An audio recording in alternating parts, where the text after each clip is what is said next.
Yo! My celebration month is coming to a close. Anyway, today, in celebration of Discombobulatorbubalator's history of 30 years, every once in a while, now and again, I manage to get out and I go places where I'm introduced as MC Breeze in the building, and somebody walks up to me and says something that basically is a story about Discombobulatorbubalator or B-Force. And some of the stories I got from B-Force were people were talking about actually climbing out of their windows late at night just to come down to the bottom in Ernie's basement to hear us kick it out and to come to an Ernie party. So that's kind of cool. And one day I was at a party and this white kid walked up to me and he was like, "Yo man, Discombobulatorbubalator got me through college." I don't know what the hell that meant, but I just said thank you.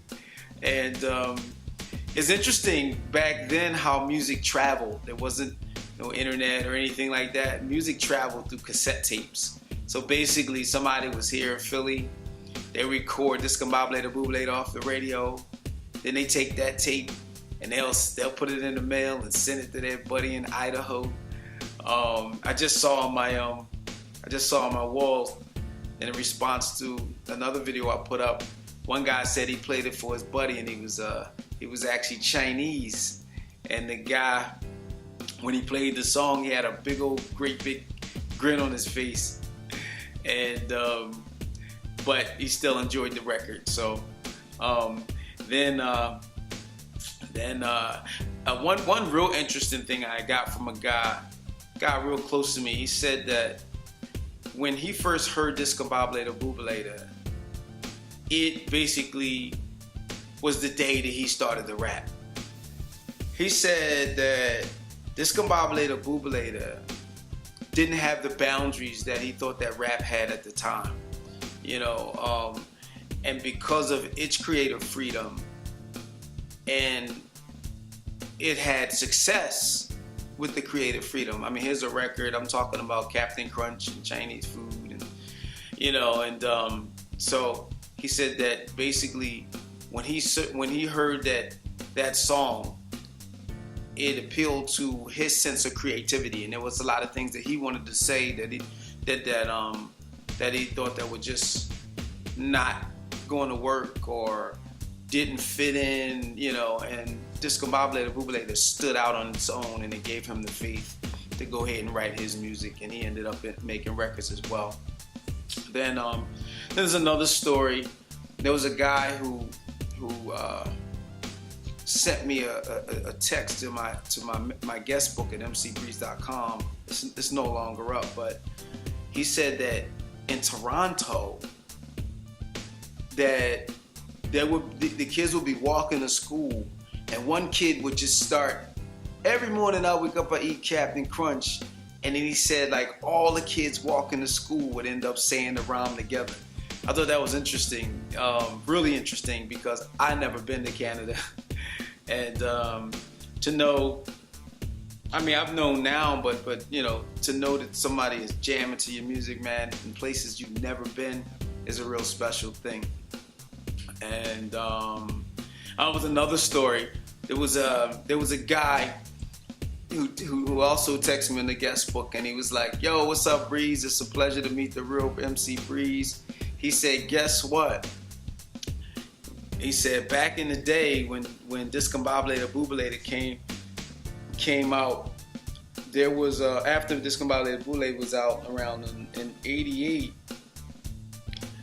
there was a in-store signing of MC Breeze coming to a record store in New York, and he said him and his buddies, they all went down to the record store and they were looking for me, and it wasn't me, it was the Breeze that was on Atlantic Records. I had stopped rapping for a while when my little brother got hit in the head and brain damage back in 1988.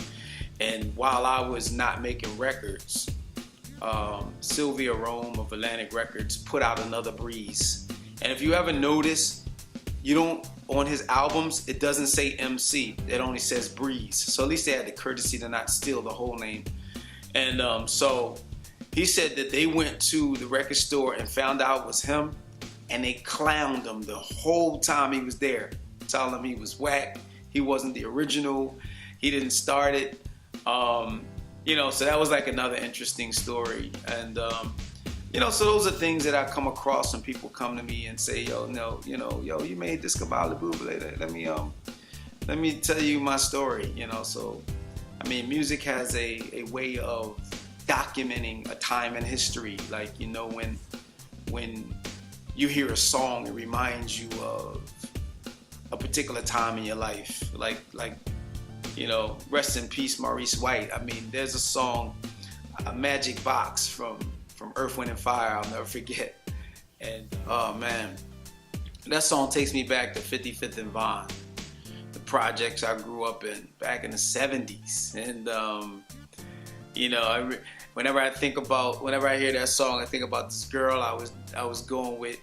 I was only 14 years old, so it was more of a crush than love. And but I never forget the day she broke up with me, and I went over her house. And around that age, I was more of a gentleman. I wasn't moving as fast as she thought I should have. And so I go over to her house, and she gave me my stick pin back. All the old timers know what those are. Back in the day, you used to wear a stick pin. You give a girl a stick pin, it sticks to your shirt, had a little charm on it. And so she gave me my stick pin back. I remember crying, riding my bike, going home in tears. And it was crazy because after Discombobulatorbubalator came out, probably the next year, I remember seeing the same girl. She was working in a pizza shop. And at this time, I think she had a couple of kids, so I was 21. And I remember her, wanting to spend some time with me or whatever, but I ain't really had the time she wanted. Not then, it was way over then. But anyway, songs will bring you back to memories. See, I just drifted. I just brought the song up. It took me all the way back. So I totally understand what music does to people. You know what I mean? People who listen to the song back in the day, heard Discombobulatorbubalator, and telling me what it makes them feel and what it makes them feel. And I really appreciate being a part of people's lives. The coolest thing was the people who dug the record. I learned that a lot more people were like me than I thought. And that's the cool thing about music. When you put it out and people gravitate towards the music you make, it makes you feel not so alone in the world anymore. You put the record out and other people are feeling it.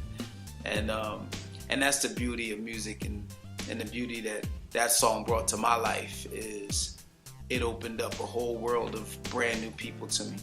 And thanks again. This is 30-year anniversary, Discombobulatorbubalator. Peace, I'm out. But he raps too, and all you sucking MCs, you're through. I